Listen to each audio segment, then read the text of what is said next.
Pronto, agora dá. Então, para aparecer na gravação, né?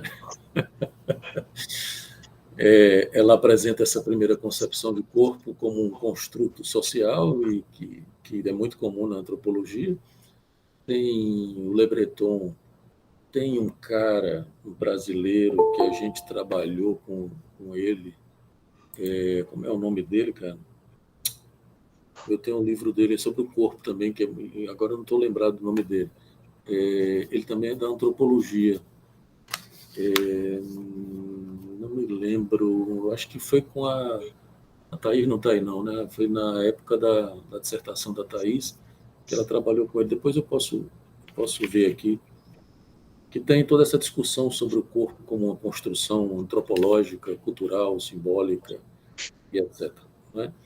Porque eu me lembro que na época a gente estava fazendo a discussão exatamente da relação atual do corpo, que a gente estava trabalhando com os cortes, né? As autolesões, as escarificações, de como no mundo contemporâneo isso e a gente está fazendo uma pesquisa, a pesquisa está meio, né, parada por conta da pandemia, porque a gente começou a fazer essa pesquisa em 19 e aí parou por conta da pandemia, que a gente ia para as escolas, né? Mas as escolas pararam, a gente parou também, né? Estamos vendo se a gente consegue retomar, já começamos a retomar nosso funcionamento e vamos ver se a gente consegue retomar a prática da pesquisa, talvez no próximo semestre, porque esse semestre já foi, né?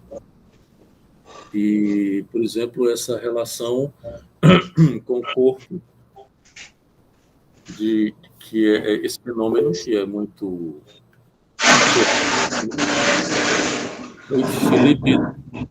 Felipe, teu som está aberto, fecha aí, por favor. Então, acho que ele fechou. Né? Bom, diga aí, Yasmin.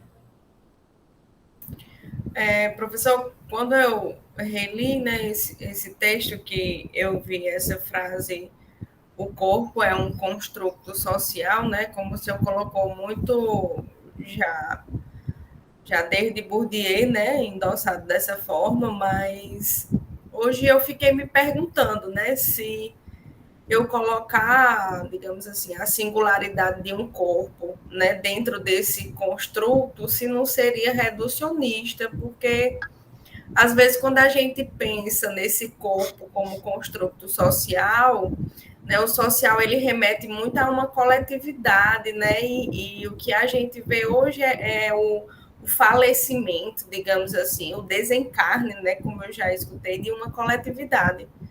Né? Então, isso me atravessou de uma forma negativa. Não sei se seria muito degustável ainda, né? Utilizar-se desse construto. Né? Será que não esbarra? Né? Será que não é fronteira? É muito interessantíssimo. Alice, tem a ver com a sua pergunta? Tem a ver porque o meu comentário, eu imagino que não vai ser pequeno sobre essa questão da... É só uma sugestão. Tem um seminário da Colette Soler, o Em Corpo do Sujeito. Uhum. É muito legal. É muito bom, abre muitas questões interessantes para a gente pensar isso. Pode proceder. Léo. Oi, Márcio. Bom, já que a resposta vai ser longa, deixa eu aproveitar então antes e pegar uma carona na questão da Yasmin, que eu acho que é realmente muito interessante. Bom, a gente está realmente sofrendo uma falência do social, né, vamos dizer assim, mas eu acredito que, enfim, essas questões continuam pertinentes, né? Assim, o corpo ele é atravessado pelo social, enfim, né? Mas o que me parece muito interessante, eu acho que é uma das questões que o texto coloca, que é essa questão justamente do transgênero como alguém que ressignifica esse corpo, né? Quer dizer, dizem que eu sou mulher, mas eu posso não ser. Dizem que eu sou homem, mas talvez eu não seja, né? Essa ideia de uma, sei lá se dá para chamar de interioridade, mas enfim, um sujeito, enfim, que peita essa representação social, né? E claro que com muito sofrimento, né? Com muita dor, e acho que o texto é atravessado disso, né? Assim, mas com muita coragem, né? É um pouco essa ideia. Eu acho que é um direito que os corpos ganharam ali no começo do século XX, talvez, né? Com a garota dinamarquesa, de negar essa anatomia, né? De negar esse destino anatômico e dizer, não quero, né? Vocês dizem que eu sou isso, mas eu quero ser aquilo. Porque, veja bem, quando você diz, eu acho que a questão da Yasmine ela é muito pertinente, porque essa é uma diferença da antropologia para a psicanálise. Porque quando você diz o corpo é um construto social, não é que a psicanálise recuse isso, pelo contrário, porque isso equivale ao que às dimensões simbólicas e imaginárias, por exemplo, numa perspectiva lacaniana. O problema qual é? É que você pode até dizer que esse construto, ou esse desenho, ou esse brilhamento, não é? Ele se dá sobre um real do corpo, ou enodando um real do corpo. E aí é onde está a diferença. E aí é onde entra a ideia de sujeito, porque é exatamente essa questão que a Yasmine coloca. Quer dizer, a perspectiva de Lacan é mais ou menos a seguinte, eu já falei disso para vocês, de que o sujeito ele é o produto de ele diz assim, uma coalescência entre o corpo e a linguagem. Né? Entre o corpo significante, o corpo e a letra, o corpo e a linguagem. A coalescência quer dizer o quê? A coalescência é uma penetração, uma inscrição, uma fusão entre corpo e linguagem. Quer dizer, isso tem consequências. Entende? Quer dizer, a linguagem, você pode até dizer que é uma estrutura de um construto social, por exemplo, os discursos, na própria concepção lacaniana, os discursos, eles implicam o laço social.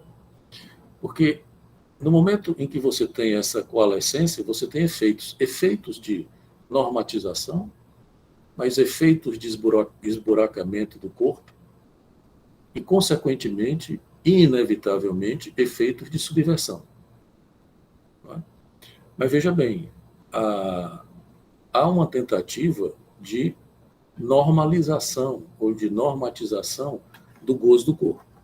E aí é onde entra, e aí foi isso que a psicanálise não fez, o Lacan até fez um pouco, mas quem fez essa leitura política dessa história toda foi o Foucault e hoje a Butler, que é exatamente, eu estava recomendando A Vida Psíquica do Poder para Alice, que é como essa tentativa de fazer uma normalização, o Lacan brinca, né, com normal, né, o normal como norma masculina, o mal como macho, né, masculino, então normal.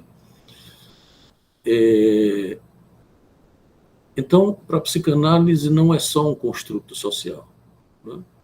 Talvez a gente possa dizer assim, não que não seja, né, que existe, por exemplo, uma determinação, uma forma, por exemplo, que é cultural e que é histórica, e é social, de como um corpo pode gozar. Por exemplo, as autorizações normativas, as interdições normativas de como é que o corpo goza. Como é que a gente pode, como é que a gente deve gozar. Da mesma maneira que existem as interdições, que diz assim, você não pode gozar assim.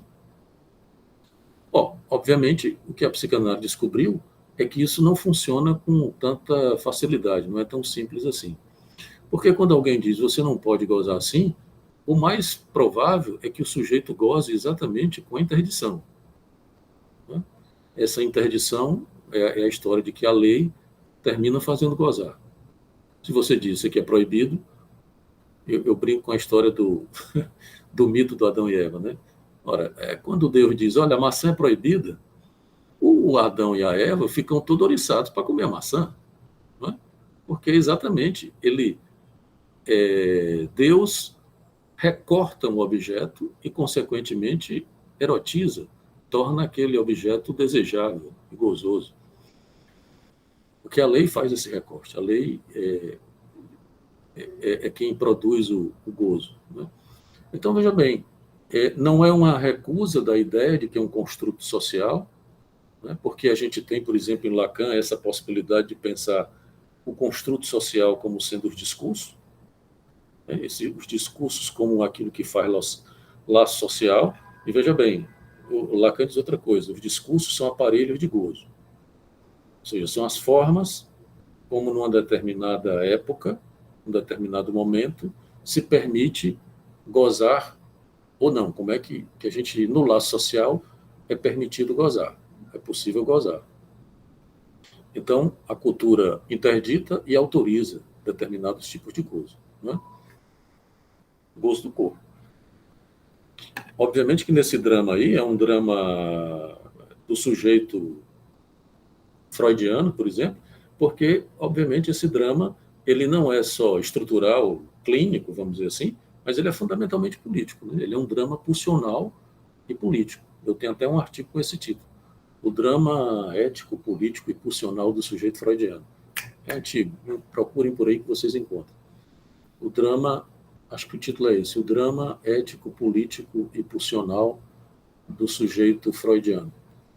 Que é exatamente isso, quer dizer, isso não é uma questão, nós não podemos reduzir isso a uma questão unicamente clínico-estrutural, não que seja pouco, e não necessariamente que esteja equivocado, mas nós temos que considerar também de que a clínica é política, nesse sentido, e que esse conflito, esse drama, a relação com a lei, com as interdições, com o gozo, como se goza, se deixa de gozar, ela implica exatamente uma estrutura discursiva, que é uma estrutura também de poder, que recai sobre o sujeito, autorizando, reconhecendo ou não. E aí é exatamente aquela história que a gente vinha falando também da abjeção. A abjeção, ela é fundamentalmente íntima e social, né? Ao mesmo tempo, é uma abjeção que implica íntima, porque implica, vamos dizer assim, o mais íntimo do seu corpo, que é o seu excremento, por exemplo, são os líquidos e os excrementos do corpo, e ao mesmo tempo, como é que você trata esses excrementos é dado por uma certa estrutura discursiva, simbólica, imaginária e etc. Então, é complicado você dizer, por isso que a psicologia é tão criticável, porque a psicologia tem essa ideia de uma interioridade individual, psicológica, que a psicanálise não tem. Lembre-se da famosa frase do Freud: eu fiz do Freud um Frade. A famosa, é um santo. A famosa frase do frade Freud de que a psicologia é sempre social, né? Não é exatamente isso? A psicologia individual é sempre social, é uma coisa assim, a frase dele lá no Psicologia das Massas. Porque é exatamente isso, quer dizer, tem uma relação mebiana aí entre o suposto individual, ou entre o sujeito e o outro, ou entre o individual e o social, vamos dizer assim, que a gente não escapa, né? Então, nós, por exemplo, por outro lado, e aí entra outra parte da pergunta da Yasmine, e que o Márcio também comentou, que é que, por exemplo, eu diria que nós estamos vivendo hoje o fim, não é nem o fim, mas uma falência, e acho que não é propriamente o fim, mas é uma falência de uma coletividade simbólica, tá? Inclusive, a nossa discussão sobre as autolesões tinha a ver com isso. Quer dizer, uma coletividade simbólica, um outro simbólico, ele entrou em falência. Não é de hoje, inclusive. Tá? Mas veja bem, existe uma outra coletividade que não é a mesma, que é exatamente isso que Lacan vai falar, por exemplo, como efeito do discurso do capitalista, que é um coletivo, entre aspas, que é o mercado, né? Que é a lógica do mercado. Hoje, o outro não é mais o outro simbólico, por exemplo, como era da religião. Por exemplo, só para usar um comparativo mais explícito, na religião se fazia escarificações. Acho que ainda se faz, né? Lá no Juazeiro, lá da Yasmine, é Juazeiro ou é Crato? É Juazeiro, né? É Crato. Quer dizer, lá aí no Padre Cícero, imagino que tenha algum tipo de escarificação aí por bota pedra na cabeça e tal, quer dizer, A quer dizer, Romaria. as romarias e tal, né? Vai de joelho, enfim. A diferença qual é? É que essa escarificação, essa prática, que é um ato, né? Uma prática de ato da escarificação, ela estava atrelada a uma mitologia simbólica, religiosa, simbólica, o que for. Os indígenas também fazem isso, né? Faziam, então, rituais. Eram ritos que guardavam uma relação com a mitologia qualquer, normalmente de ordem simbólica. A escarificação pós-moderna das meninas adolescentes não guarda nenhuma relação com nenhum tipo de mitologia simbólica. É praticamente uma terapêutica que elas fazem. É uma sangria para poder, exatamente porque não tem um reconhecimento e uma movimentação, ou vamos dizer assim, um lugar num campo simbólico, que elas tentam fazer isso numa certa relação que implica o real e o imaginário. Porque você corta a imagem do corpo, né? Na autolesão das meninas, né?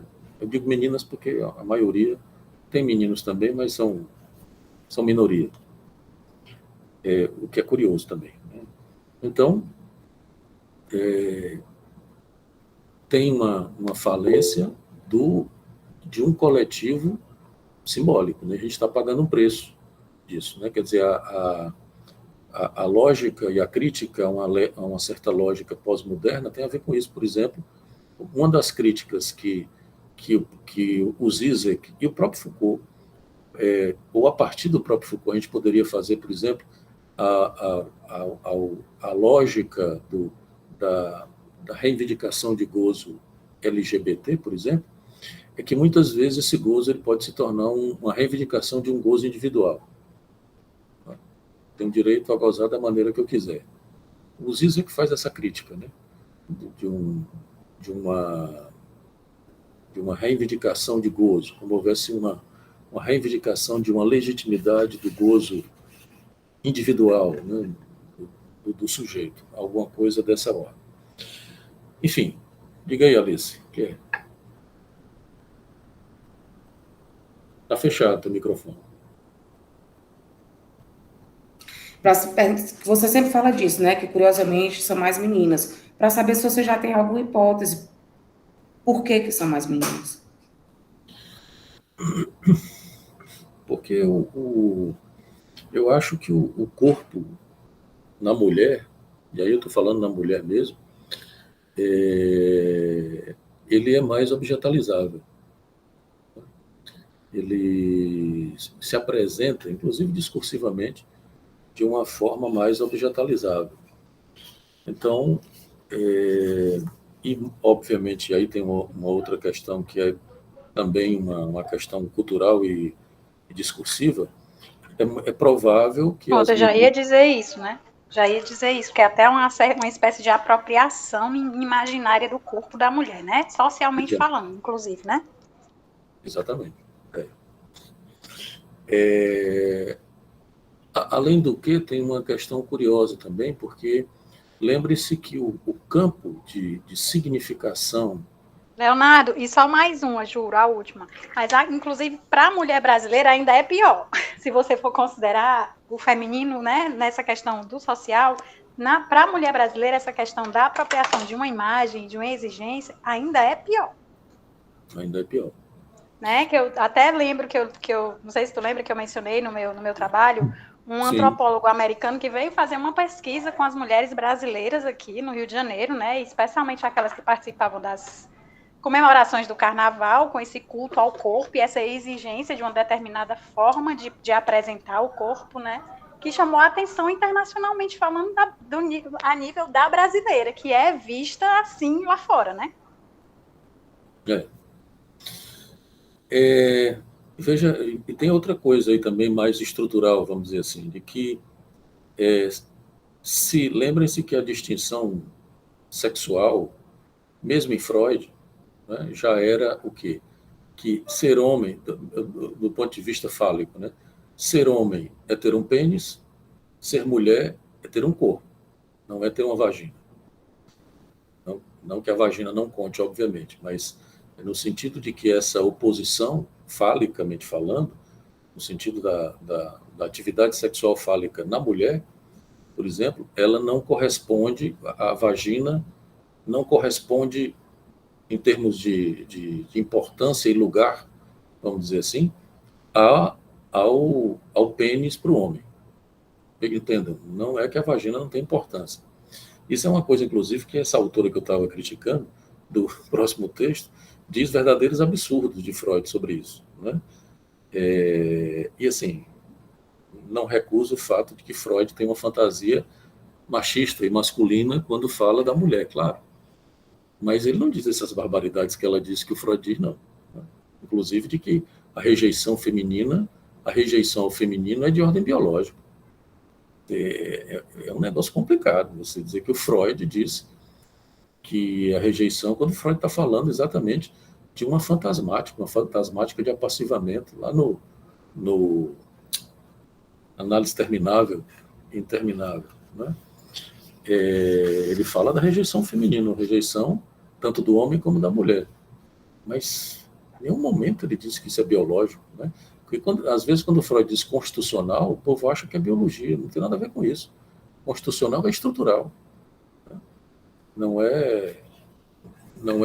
existe rejeição biológica do feminino. De onde ela tirou isso, eu não sei, mas, enfim, vamos discutir no próximo quarta. Né?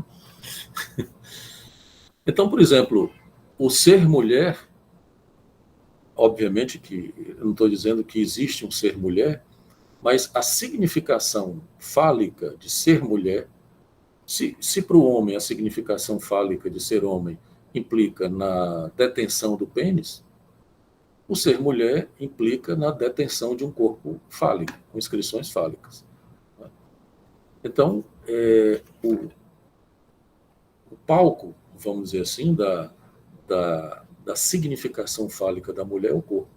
Se alguma dificuldade se apresenta aí, como, por exemplo, um impedimento ou um acossamento do gozo do outro, inclusive uma objetalização, isso vai se apresentar muito mais facilmente na mulher, no corpo. Né? Quer dizer, um ataque ao corpo. E, quer dizer, é como se você dissesse assim, quer dizer, a mesma preocupação que os homens têm com o tamanho do pênis, as mulheres têm com a imagem do corpo, né? Isso do ponto de vista fálico, né? Não estou falando da questão do gozo feminino. Estou restringindo aí a problemática fálica. Então, o corpo feminino, ele é o campo de significação da mulher, inclusive para o trans, né? Inclusive para o trans. Por exemplo, porque o trans, ele quer ter um corpo de mulher. Né? É curioso que a preocupação com a ablação do pênis, ou com essa discussão se vai gozar, se não vai, se consegue gozar depois e tal, é uma discussão secundária para o trans. O trans não está muito preocupado com isso. Né? Não deixa de ser uma questão, mas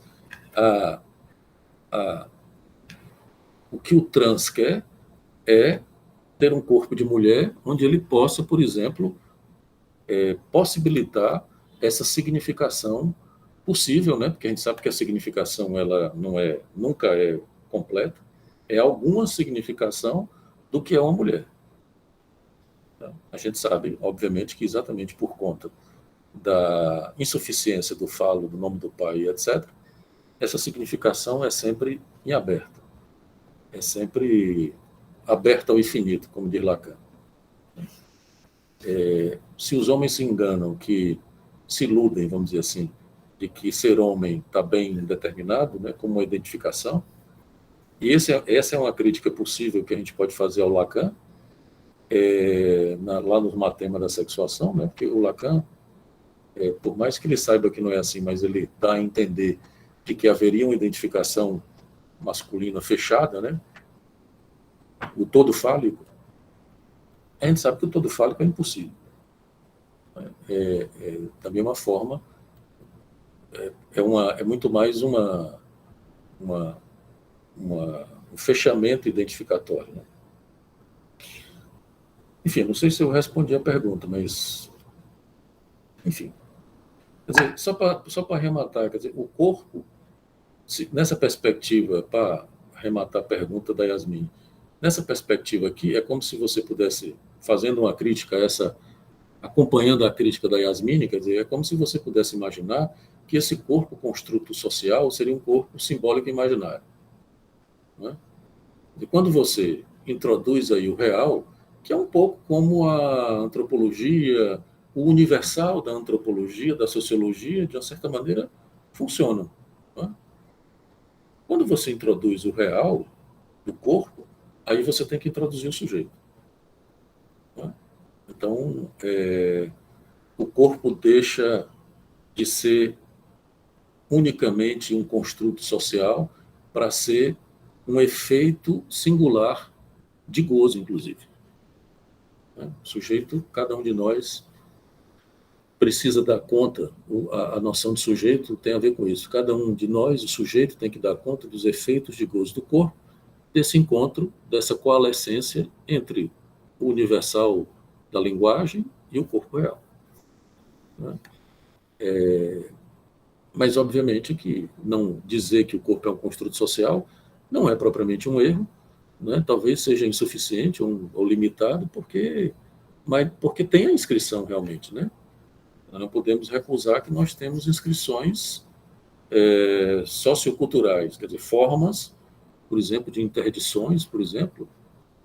Tenho certeza que aqui ninguém come cachorro, né? Quer dizer, por exemplo, que é uma questão cultural, simbólica. Se você fosse coreano, né? Ou você estava comendo cachorro, ou estava participando do Round 6. Mas olha, eu me lembrei de uma coisa, um parêntese aqui. Eu me lembrei de vocês. Fui assistir com meu filho, né? Esse Round 6. Tu perdeu o teu tempo, Danziato. Sério mesmo, não tô acreditando, não. Porque ali é Cante com Sade, né? É interessante. Que é isso, gente? É maravilhoso. Não, me poupa, Alice. A gente vai estar nessa... Mas não acredito, não. Se acalme. Presta atenção. Ó. Vocês lembram aquela história que eu já comentei aqui, a gente falando da condição objetal do sujeito e tal, e de como as brincadeiras infantis, elas portam exatamente essa violência da condição objetal do sujeito? Lembram disso? A gente comentou isso aqui, quer dizer, o pega-pega, o esconde-esconde. Pois bem, o Round 6 são brincadeiras infantis. Eu achei muito interessante. Quer dizer, eu também achei, viu, Sayane? Não. Olha, gente, meu povo, eu comecei a assistir, eu não tive paciência, é isso mesmo. Eu sou uma pessoa completamente sem paciência, é isso. A verdade. Mas, assim, boa lógica é essa, né? Porque eu assisti o primeiro episódio, é isso mesmo, né? No tanto que o senhor fala sobre essas coisas e tal, e isso fica um pouco até resguardado nas questões que a gente vai estudar.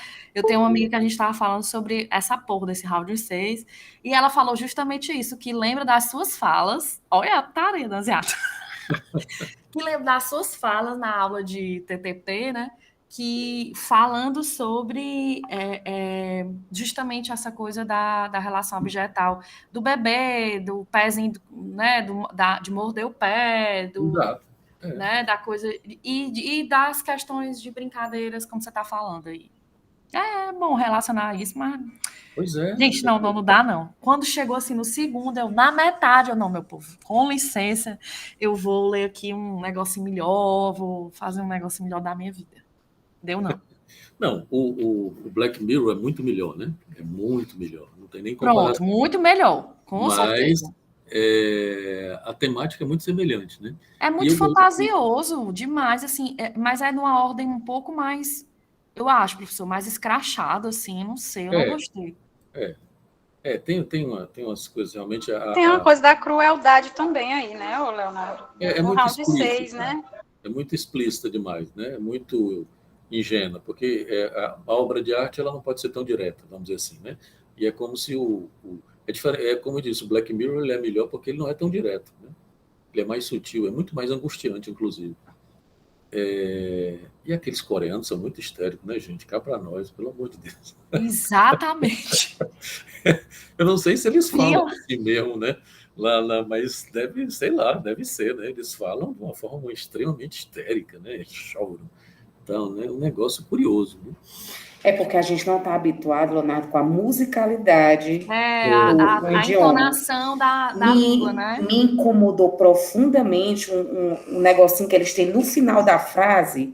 Eu não vou saber reproduzir, mas eu acho que é isso. Para mim foi até irritante aqueles fonemas, mas uma musicalidade, que os fonemas não nos são estranhos, a gente usa os fonemas, mas é uma musicalidade completamente diferente. Eu tenho outra coisa também que eu me lembrei de uma... Estamos saindo completamente do nosso tema, né? Mas tudo bem, isso é interessante.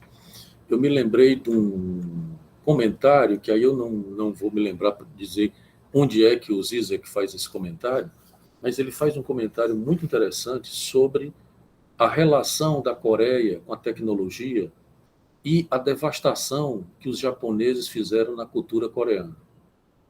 Eu, inclusive, nem sabia disso, né? Mas os japoneses, não sei se vocês sabem disso, tem até série sobre isso também. Os japoneses invadiram a Coreia ali, eu não sei mais ou menos quando, talvez no fim do século XIX, século XX, eu não sei exatamente quando, mas o Zizek faz esse comentário. Foi o que eu fiz contigo, para tu estar me respondendo dessa ignorância toda. Suiane, teu... Desculpa. Suiane, teu áudio está ligado, mulher. Então, e o Zizek faz esse comentário que, inclusive, tem a ver com a questão que a Yasmin colocou, né? Quer dizer, como se tivesse havido uma devastação na dimensão simbólica da cultura coreana, e exatamente por isso eles se tornaram presa fácil do mercado e das tecnologias, do efeito das tecnologias. Não sei se vocês sabem, tem um alto índice, não sei se é o maior, mas tem um alto índice de suicídio, né, na Coreia. Então, exatamente como aquilo que a gente estava falando da falência da coletividade simbólica. E o Zizek vai colocar isso como sendo o efeito dessa devastação que os japoneses fizeram na Coreia. E, não por acaso, ela serviu como revolução tecnológica. Hoje é um dos países mais tecnológicos, né? Apesar de, como a gente está vendo no seriado, tem uma diferença social aí também muito gritante, né? Mas, enfim, vamos voltar para o texto, né? Professor, tem outra coisa com relação a esse construto que o senhor foi aí falando, e eu me lembrei de uma fala, né, de uma colega que é uma mulher trans, né, e ela disse assim, Yasmine, eu me sentia um homem invertido, né, como se ela trouxesse essa concepção que o texto aponta, né, a mulher enquanto inversão do homem, né, e ela traz essa perspectiva de que eu era um homem de cabeça para baixo, né, e eu achei muito interessante porque eu fiquei me perguntando, nossa, não era antes que era assim, né, na verdade, talvez os sujeitos, em sua maioria, ainda se sintam assim.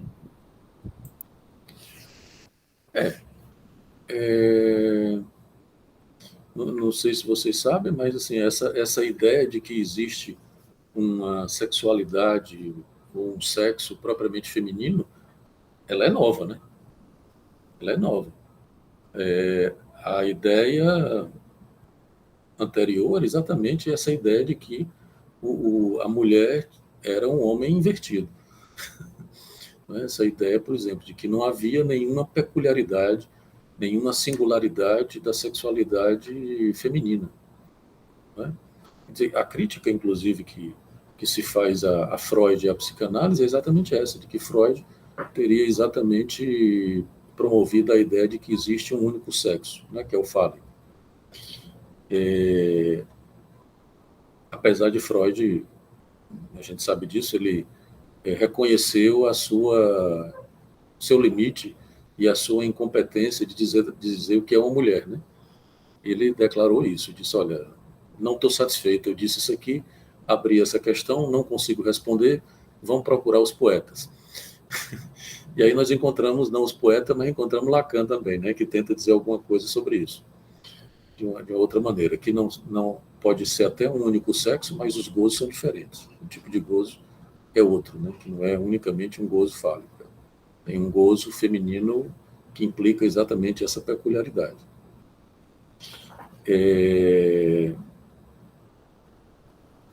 Enfim, mas essa discussão política, quer dizer, de uma certa normatização do corpo e do gozo, ela é muito, obviamente, ela é muito extensa e muito ampla no campo do gênero. Desde Foucault é assim, né?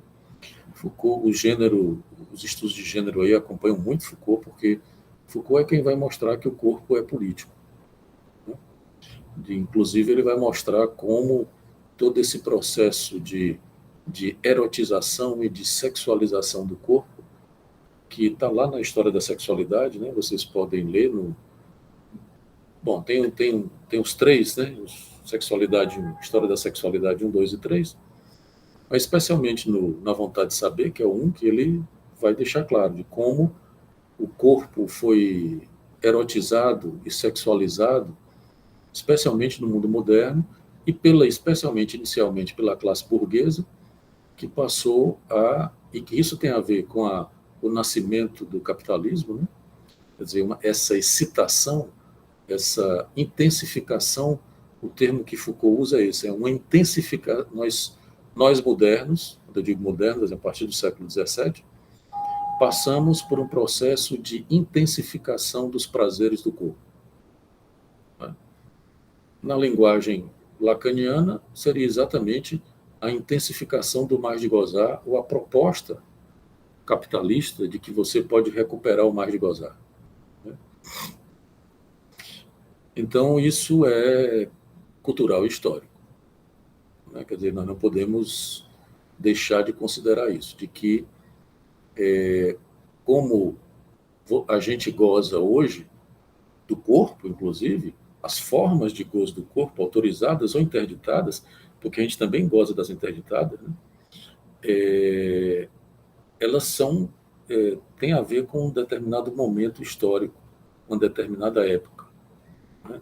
São formas de gozo que, inclusive, a ideia do politicamente correto, quer dizer, onde ela acerta o alvo, é exatamente essa tentativa de mudar o discurso para alterar a economia de gozo. Né? Por exemplo, o gozo com o racismo, o gozo com a segregação, o gozo... Né? Quer dizer, há uma certa interdição, o politicamente correto está fazendo isso, né? Interditando, por exemplo, determinados pequenos gozos que até pouco tempo eram absolutamente comuns. Né? E eu acho que comentei com vocês, não sei se foi aqui, o personagem do Chicanismo, né, na escolinha do professor Raimundo, que vocês encontram, né, ainda passa na TV a escolinha antiga. A nova não tem, obviamente, esse personagem não tem mais.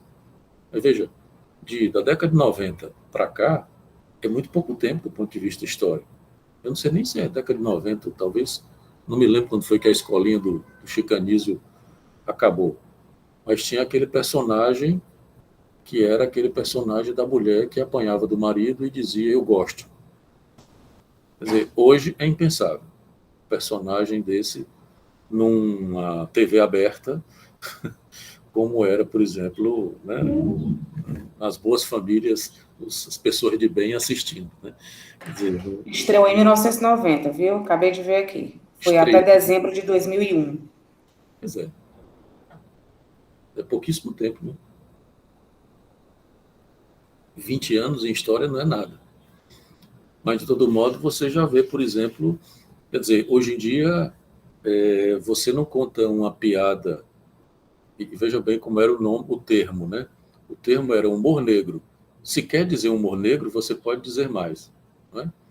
Quer dizer, porque tem aí exatamente um tipo de gozo com a palavra que passou a ser interditado. Mas se contava piadas, não é, machistas, racistas, assim, normalmente, né? comumente. Não era uma... Hoje em dia é mais difícil você gozar com isso, né? Isso está se modificando. E que, diga-se de passagem, tem que ser interditado mesmo, né? Tem que ser interditado mesmo, exatamente. É isso que eu estou dizendo. É onde o politicamente acerta no alvo, porque exatamente o discurso ele é um aparelho de gozo. É isso, é a definição de Lacan. O discurso como um aparelho de gozo. Então, no laço social, nós temos a cultura determina certas formas de gozo para o sujeito, né? Autorizadas e interditadas. Se o sujeito acompanha, a gente sabe, obviamente, do ponto de vista psicanalítico e clínico, que o sujeito nunca acompanha completamente essa lógica social universal. Não é? Você, por exemplo, quem denuncia isso clinicamente com mais expressividade é o obsessivo. Porque o obsessivo é aquele que queria exatamente entrar na norma male o mais radicalmente possível, né? Está submetido ao normal, ao norma male, né? E ele vem para a análise e dizer o quê? Eu não consigo. Tem um gozo aí que me tira dessa submissão, que inclusive é o gozo com a própria submissão, o próprio passivamento. Bom, o que mais aí, gente?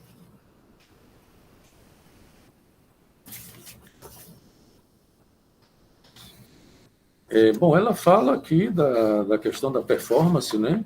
Tirando aqui a ideia da Butler, das performances, que a gente já conversou aqui, eu não me lembro se foi esse semestre, que a gente já falou da questão da ideia do gênero da Butler como uma performance, ou como performance, né?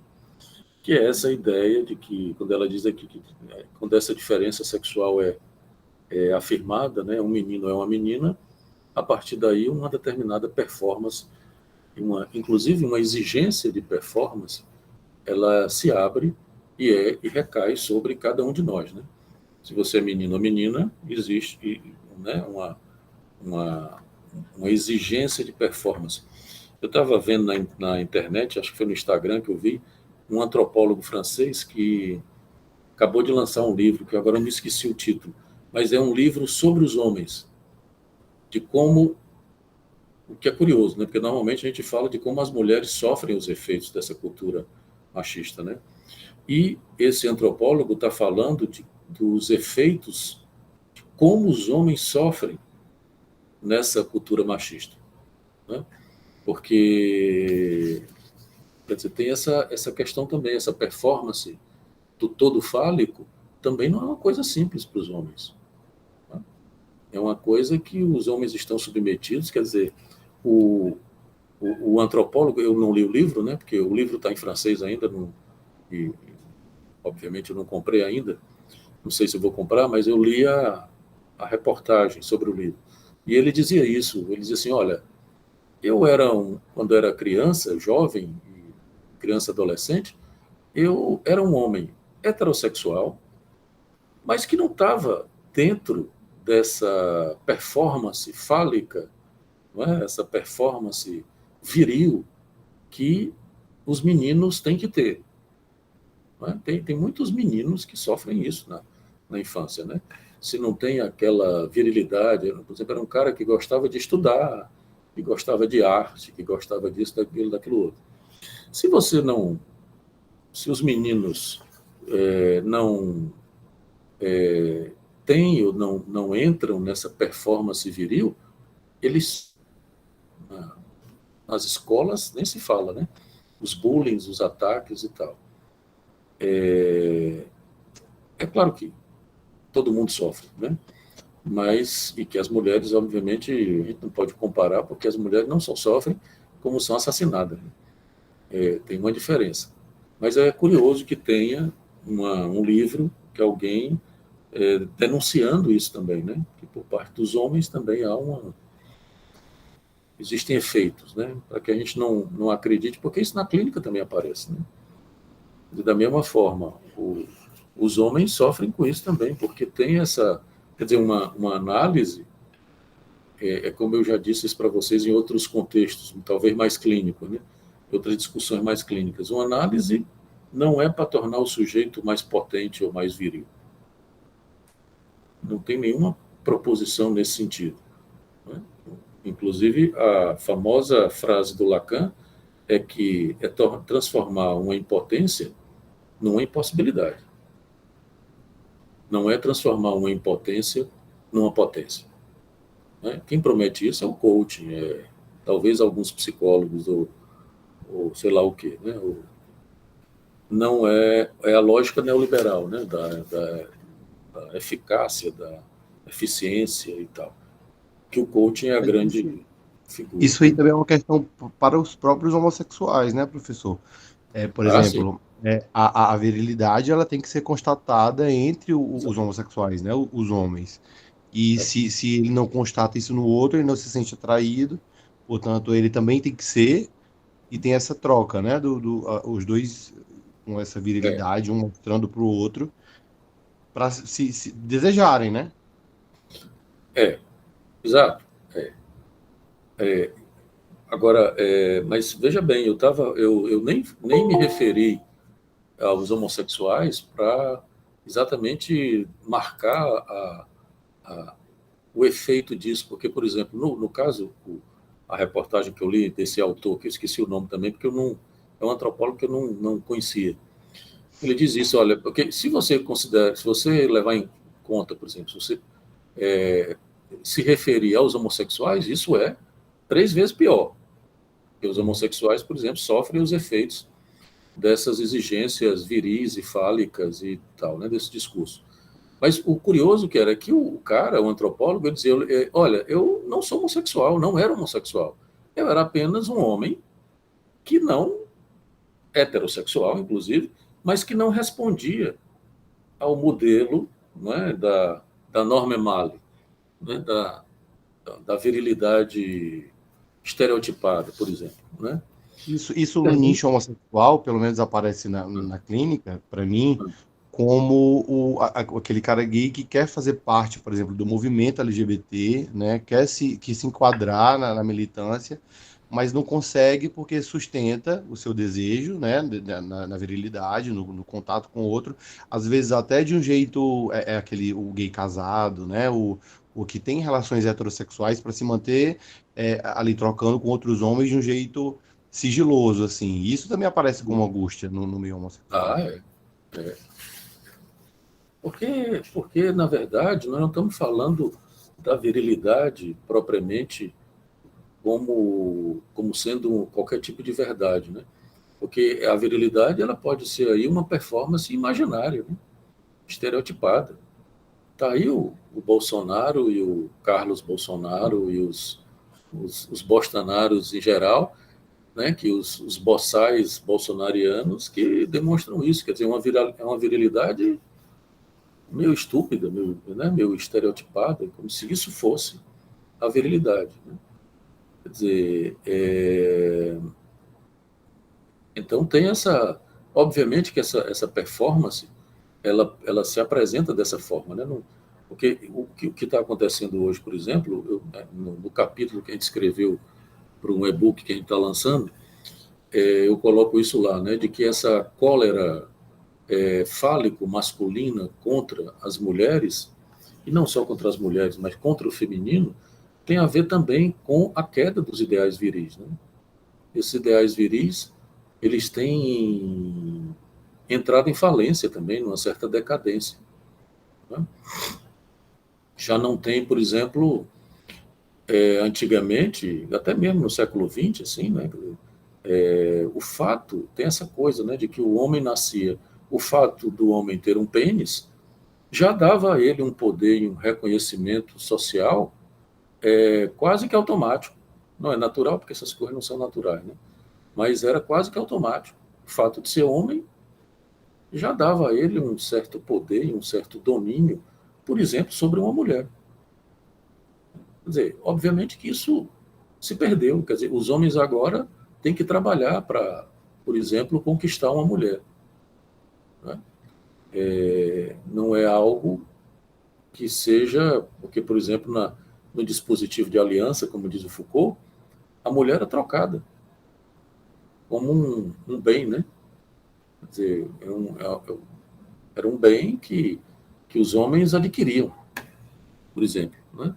Então, no dispositivo da sexualidade, aí eu estou referindo a Foucault, o desejo e o trabalho fálico, o amor, o desejo, entram no jogo. Diga aí, Márcio.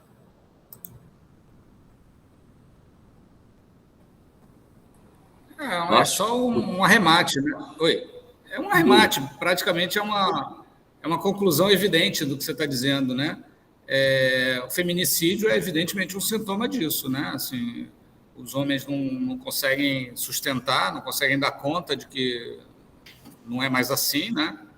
E aí faz um ato, né? Ele mata o objeto, né? Eu queria, na verdade, aproveitar para te fazer uma pergunta que foi lá do começo, mas, enfim, não sei se vale voltar. Mas em relação ao gozo, como é que o gozo, ele, enfim, perdi o contexto aqui, mas basicamente o gozo não é individual, não, Léo? O gozo, ele é corpóreo, tá? Porque isso é muito parecido com a questão que a Yasmin estava colocando. O gozo, estruturalmente falando, ele é corpóreo, tá? Mas ele passa, por exemplo, por um tipo de normatização linguageira. Primeiro porque ele é o efeito da linguagem, dessa coalescência da linguagem com o corpo, né? E então uma parte do gozo, ele se simboliza, se faliciza, se sexualiza. Né? Então, por exemplo, a forma como você goza sexualmente, simbolicamente, ela é passível de normatização. Né? Você dizer, por exemplo, como é a norma fálica, né? O falocentrismo tão criticado pelos estudos de gênero, o Butler e etc. Né? Então tem uma normatização, porque é um pouco a mesma ideia, da mesma linha da ideia freudiana da domesticação da pulsão. Né? A pulsão precisa ser domesticada, o gozo também. Ele precisa ter um trilhamento. O problema qual é? E os trilhamentos existem. Exatamente, os aparelhos de gozo, os discursos, as formas autorizadas de gozo existem. Né? E porque não é só o gozo fálico, inclusive, porque, por exemplo, existem no cristianismo, você tem autorização para gozar masoquisticamente. Você não tem autorização para ir para um clube SM, isso é outra coisa, né? Mas você tem autorização para ir lá no Juazeiro da Yasmine e andar de joelho na escada do Padre Cício, por exemplo. Né? Você tem uma autorização para gozar masoquisticamente, por exemplo. Entende? Então tem uma normatização, um trilhamento, que é exatamente essa dimensão simbólica e imaginária permitem ao gozo. Se você quiser também, gozo e pulsão não são a mesma coisa, né? Mas, enfim, de todo modo tem. O problema qual é? Que desde Freud, por exemplo, quando ele fala da domesticação da pulsão, ele escreve o mal-estar, o texto mal-estar, exatamente para dizer o quê? Que a gente precisa domesticar a pulsão, mas o problema qual é? A gente não consegue domesticar a pulsão toda. Resta o mal-estar. Quer dizer, os efeitos da domesticação e da não domesticação da pulsão aparecem inevitavelmente. Como mal-estar, por exemplo, né? que é a tese do Freud lá no mal-estar. Então, quer dizer, o gozo continua sendo corpóreo, à exceção do gozo fálico, né? Porque o gozo fálico é um gozo fora do corpo. É um gozo que implica, é um gozo na linguagem. É um processo de esvaziamento do gozo do corpo e de propositura, vamos dizer assim, de um gozo no campo da linguagem, que é o gozo sexual fálico, que a gente goza na fantasia, né? Entende? E que, obviamente, tem as suas ancoragens corpóreas também. O orgasmo é um deles, né? Então, a relação sexual, o orgasmo, é uma ancoragem corpórea. Mas, por exemplo, por que o gozo sexual é de linguagem? Porque é um gozo fálico. Por exemplo, um homem não tem ereção se não tiver uma condição fálica sustentando essa ereção. Quer dizer, não é hormonal, é fálico. Tudo bem que, é claro que se tem alguma questão hormonal também, o homem pode ter uma condição fálica, mas não conseguir uma ereção, por exemplo, né? Mas, entende? Quer dizer, o gozo aí é um gozo no campo significante, que é um campo da linguagem, que é o gozo sexual. Não sei se eu lhe respondi, mas porque qual é o problema da sua pergunta? Não a pergunta em si, mas a topologia da sua pergunta é complicada, porque é exatamente isso. Porque Lacan vai chegar à conclusão, essa história de ser individual ou social e tal. Lacan, é difícil você responder a isso, porque o Lacan vai chegar à conclusão de que a coisa funciona como? A coisa funciona RSI, Real Simbólico Imaginário. Entende? A topologia, ela implica essas 3 dimensões, né? E a gente pode até fazer um exercício, como eu acabei de fazer, dizendo que o corpo aí na antropologia e na sociologia eram muito mais simbólicos e imaginários, né? Que não levavam em consideração o real, mas isso é um exercício teórico, né? Rigorosamente, você não tem corpo sem o real, né? É a velha discussão que, inclusive, a gente já rolou aqui nos acho que semestres anteriores, se a inteligência artificial vai conseguir fazer um sujeito, se vai conseguir fazer um par-letre, né? Porque ele é sem corpo. Tem filme sobre isso, né? Tem o Ex Machina, você que é o cineasta de primeira linha sabe disso, né? Tem o Ex Machina, tem uma assim, Sessão da Tarde, que é aquele com o homem, com o menino lá que morreu, era humorista, meio humorista, o famoso, rapaz, o homem biônico, não, o homem... Homem bicentenário. Bicentenário, é meio Sessão da Tarde, mas é interessante. Como é o nome dele, do ator famoso? Robin Williams. Robin Williams, isso. Exato. Que é interessante, porque é um robô que vão construindo um corpo para ele, né? Ele só se torna sujeito porque, no fim das contas, ele deixa de ser máquina. Passa a ter um corpo, né? Vou contar o fim do filme, né? Fora o Black Mirror, né? Todo Black Mirror tem uma pegada... Mas, Léo, assim, eu entendo que, em última instância, tem todos os balizamentos para o gozo e tudo mais, mas ele, no fundo, é individual, é singular, né? Assim, é de cada um, né? É de cada um. Acho que, de novo, se remete a essas questões de transgeneridade. Essa é a grande radicalidade do conceito de gozo em Lacan. Ele é diferente do desejo, por quê? Porque o desejo tem dialética. O desejo o título de Lacan, num famoso escrito, é A Subversão do Sujeito e a Dialética do Desejo em Psicanálise. Recomendo, inclusive, que leiam, está lá nos escritos. Então, o desejo tem dialética. Por quê? Porque o desejo implica o outro e o reconhecimento do outro. O meu desejo é o desejo, isso é hegeliano, né? É o desejo do desejo. O desejo do outro. O desejo ser desejado pelo outro. Então, todo o jogo de reconhecimento do desejo, de reconhecimento, que Lacan desenvolveu, né, naquela primeira parte da obra dele, implica uma dialética com o outro, que é a dialética do senhor e do escravo hegeliana, que o Lacan parte dela, né? O gozo não. O gozo não tem dialética. O gozo, ele é corpóreo. Ele é sempre masturbatório. É essa a concepção do Lacan. Não, e é por isso que não há relação sexual. Você não transmite gozo para o outro, não passa, né? Não transfere gozo para o outro. O gozo está sempre preso ao corpo, né? Tudo bem que o corpo aí tem 3 dimensões, simbólica, imaginária e real, pelo menos, né? Mas o gozo, ele é corpóreo, inevitavelmente, né? E o sujeito não tem como se livrar disso. Não tem como dialetizar. Quer dizer, quando Lacan diz que a relação sexual não existe, ele está dizendo o quê? Que quando você vai transar, por exemplo, você supõe que você está gozando do corpo do outro. O que rigorosamente não é verdade, porque o corpo que goza é o seu, né? Você não está dando gozo para o outro e nem tampouco está gozando do corpo do outro. Você está gozando do seu corpo, né? Quer dizer, no fim das contas, até a relação sexual é masturbatória. Né? Quer dizer, alguma coisa que fica no campo do seu corpo.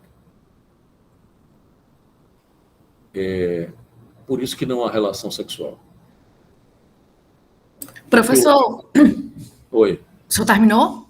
Desculpa, Só uma última frase. O Lacan vai dizer o quê? Que na conferência em Genebra, se não me engano, ele diz isso, de que o primeiro parceiro de todos nós é o corpo. Quer dizer, nosso parceiro sexual é o próprio corpo. Diga, Juliana. Vai fechar o microfone, olha. Não, então, falando sobre essa questão, tem uma parte no texto que eu queria que o senhor falasse, porque queria mesmo saber sua opinião sobre. Que ela traz várias questões relacionadas à fala do Preciado, né? Preciado. E ela trouxe uma que está na página, que eu acho que está falando justamente sobre essa questão, eu acho que 43. Já no final, ela está falando sobre o corpo, né? E o banho de cultura. E a questão dos discursos in natura, né? As coisas, os investimentos discursivos. E ela fala de uma questão falando sobre um pós-operatório, né? Uma coisa operatória, que é como se a gente passasse por essas operações tecnológicas, discursivas, eu acho, é a lógica dela, né? Já meio que foi o que eu entendi, meio com uma justificativa, né, de ter dado errado essa operação discursiva com os transexuais, assim. E aí, por isso, essa também, né, talvez, isso eu acho que é muito subjetivo de cada sujeito, as questões do corpo com os trans. O que você acha dessa parte que ela falou aqui? Porque ela fala assim, que a fala do Preciado, né, foi... os corpos já nascem operados, né? E eu acho que tem uma linguagem aí, né? Quando ele fala que o corpo já nasce operado, Não, mas isso é profundamente lacaniano, porque o corpo, exatamente, o corpo ele já se apresenta recortado, né? O corpo ele precisa ser esburacado e recortado. Se você quer chamar isso de operado, de cirurgia, tudo bem. Porque o corpo ele é constituído. Quer dizer, o real do corpo, ele precisa ter uma... Por exemplo, o Lacan, no fim das contas, termina propondo o quê? Que a gente tem pelo menos 3 dimensões do corpo. Um corpo real, um corpo imaginário e um corpo simbólico. Mas isso precisa estar inodado. E no momento que essas 3 dimensões se inodam, você faz um border no corpo, né? A minha pergunta é mais relacionada ao que você acha com relação à questão trans mesmo, assim, porque como assim, não deu conta dessa operação que houve, né? Assim, Não, o que ele está dizendo, o que eu entendi o que foi, é que um recorte heteronormativo não funcionou no trans, fracassou no trans. Sim, eu também entendi isso. O que eu estou dizendo é que... E aí, como é que se... Aí, assim, eu acho que é porque a gente ainda está adentrando, né? Um espaço muito novo para se falar sobre, né? Mas aí, como foi que você amarrou isso? Eu fico pensando na lógica como você está falando, do real, simbólico, imaginário. Eu estou tentando entender, entendeu? Como é que você amarraria isso, então, se o discurso da heteronormatividade não deu, e aí, que discurso, então, está sendo, entende? É isso, assim. Porque é uma criança muito nova, professor, muito nova mesmo, assim. Já tem crianças relatando com 4 anos que, né, eu já vi histórias, assim. Então, da onde é que vem esse discurso? Como é isso? Gente, veja bem, 4 anos é uma eternidade. É isso que eu estou dizendo. Que, 4, 5 anos a criança já fala assim que não quer vestir a roupa do menino ou da menina, né? Dependendo de como esteja, que quer vestir, que não se sente bem com o corpo, que eu já vi vários relatos em vídeo até. Eu poderia até, por exemplo, considerar o fato de que a virilidade está em baixa, né? Como nós acabamos de dizer. Quer dizer, o ideal de virilidade ele já não é mais o mesmo, por exemplo, né? Então, os balizamentos ideais simbólicos na cultura, eles podem não estar funcionando como funcionavam, entende? De alguma maneira. E também, professor, se me permite a interrupção, tem uma questão aí com relação ao trans, que a luta do trans, o conflito do trans, acaba que não é do corpo em si. Ele está lutando contra esse gênero, né? Contra essa coisa que o outro está dizendo que ele é e ele diz que não é, né? Então, a briga não é com o corpo, entende, Sui? É com o Não, mas eu não falei com o corpo, não. Eu não estou falando do corpo em si, do corpo real, não. O real não, né? Do corpo simbólico, não. Do corpo... Eu estou falando de uma ordem inconsciente subjetiva mesmo, de aceitação do corpo. Não a aceitação de estar como sujeito dentro de algo, assim, de se olhar, de se ver, de ver... O outro vê ele de uma forma. Tem toda uma aparação discursiva que a gente sabe. E aí, como é? Não tá... Onde que cabe? O que é que não está cabendo? Por que que não está dando? Não é a aceitação do corpo. Eu não estou falando quando isso já está maduramente, ou essas questões discursivas. Isso aí eu entendo. Estou falando das questões de gênero? Não. Estou falando das questões dessa implementação. Eu fiquei me questionando. Sim, mas e aí? Como é que uma criança de 5 anos, de 6 anos... fala que não é menina. Aí, assim, como é? E onde é que tem... que foi que caiu? É isso que eu estou perguntando para o professor. E como é que a gente consegue entender dentro do discurso do Lacan, entendeu? Assim, porque... Mas, veja bem, 4, 5 anos em psicanálise é uma eternidade. É tempo para chuchu. Inclusive, é um tempo de constituição da estrutura. Inclusive, do ponto de vista identificatório. Né? E lembre-se de outra coisa também, aí menos freudiana, né? Porque aí o Freud já tinha colocado as coisas nesses termos, né? Mas lembrem-se que na perspectiva lacaniana, o corpo e o outro, né, eles estão também no campo do outro. Quer dizer, a significação... Então, esses novos discursos fazem, então, talvez essa amarração desse grande outro, né? Porque é isso, tá aí, né, professor? Não tem como. Existe o discurso da transexualidade. Exato. Que autoriza isso, né? Inclusive, obviamente, que isso também tem um risco. Tem um risco de que se uma criança diz... Porque, veja bem, uma criança de 4, 5 anos, ela pode dizer um monte de coisa. Entende? Você não pode, por exemplo, dizer que a criança é rigorosamente heterossexual ou homossexual. Né? Eu vou mandar um vídeo para o senhor sobre isso.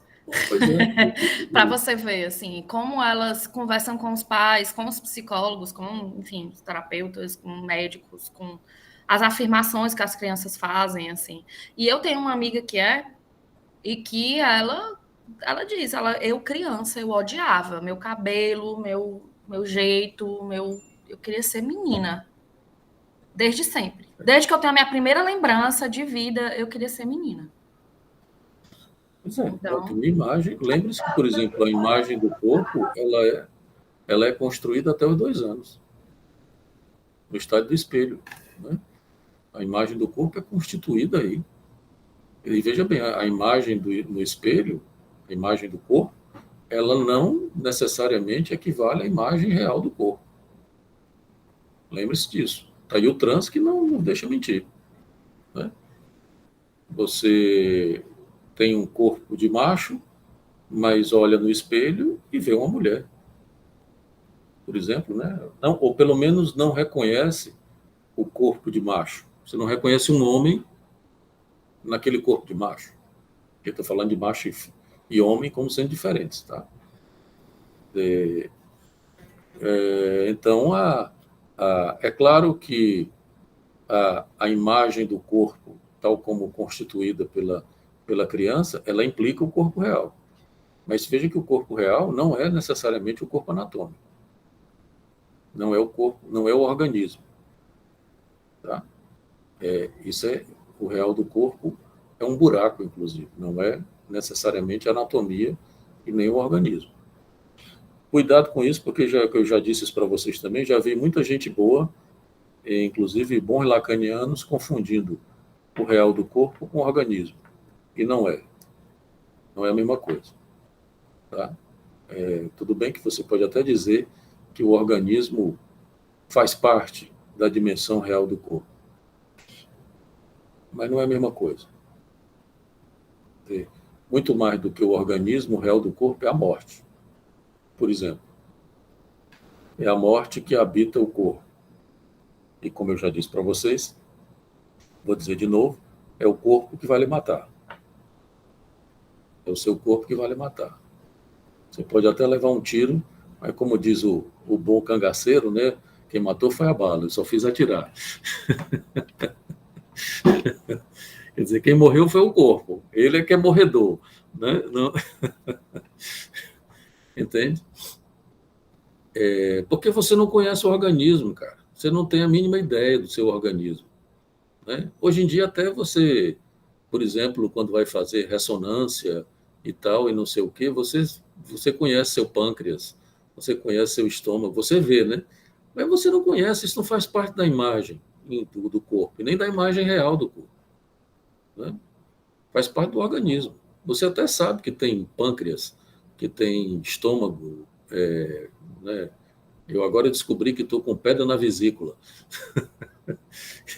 Quer dizer... A idade chega, meu filho, a idade chega, é isso aí. Eu não sabia nem que tinha vesícula. Entende? Não, Liz, tá vendo? Chegou. Mas não é a idade Não, chegou para quem, que eu também já tive.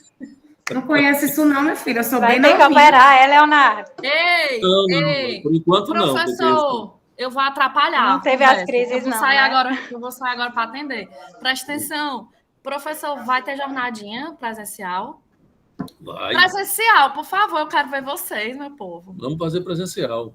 Aí Pelo tem que amor levar de bolo, Deus. levar bolo, café, cerveja, uísque. Opa! Então, onde é que vai ser isso aí? Menino, que dia vai ser? Porque aí a gente já vai logo se planejando para poder, né, não fazer nada, nem no outro dia, nem no dia, né? Não, a gente já decidiu, 1º de dezembro, né, Yasmin? 1º de dezembro é quando, hein? Eu não tava... Na quarta. Porra! No meio da semana, professor. Menina, no dia do nosso encontro. No dia do encontro, menino. Me ajude, nos ajude. Bote uma sexta, meu amor. Minha filha, me ajude. Não, senhora. Já é isso. Olha, a senhora tem daqui até dezembro para se programar. Não, amiga. Que agenda é essa? Quarta-feira, amiga, no meio da semana. Mulher, não vai ter cerveja nada, não. Não venha. Eu resolvo isso com o Leonardo. Não, então. Vai ser café e bolo, pronto. Eu resolvo isso com o Leonardo, não se preocupe, não. A gente sai depois para tomar cerveja depois. É claro, minha querida. Eu vou perder a oportunidade dela? Não vou. Não vou. Pois vamos, pois tá bom. Eu vou me embora. Bom, vamos ficar com o texto mesmo, então, o próximo texto, essa norma do falo e abjeção. Só para baixar o pau na mulher. Alice, tu já leu esse texto? Ainda não. Eu já tinha lido esse texto em algum lugar, professor. Será que eu li? Já li. Não, tem outro com um título parecido, porque pode ser. Tem. Esse negócio de norma do falo é comum nos artigos. Inclusive, quando eu peguei, viu, professor, foi por conta da revista, viu? Eu digo, já é isso. Eu digo, não, eu vou colocar porque ele precisa ver, ele precisa rever. A culpa é do editor. Ele não viu, não. Olha, a culpa da... Olha, ele não viu, não. Já editor é esse. Aí, rapaz, sei não, viu? Presta atenção, Leonardo. Bom, gente, mas tem questões ainda nesse texto. Mas, enfim, a gente pode depois... Né? A gente pode retomar também, né? Que a gente deu uma viajada hoje. Mas na próxima semana a gente pode começar retomando e depois engata o outro. Eu achei esse texto tão bom de hoje. Gostei muito desse texto. Le Breton, várias coisas muito boas. Gostei muito, muito mesmo. Peguei umas referências para ler. Eu gostei muito. O texto é bom. Então tá, gente. Deixa eu parar aqui a gravação, né?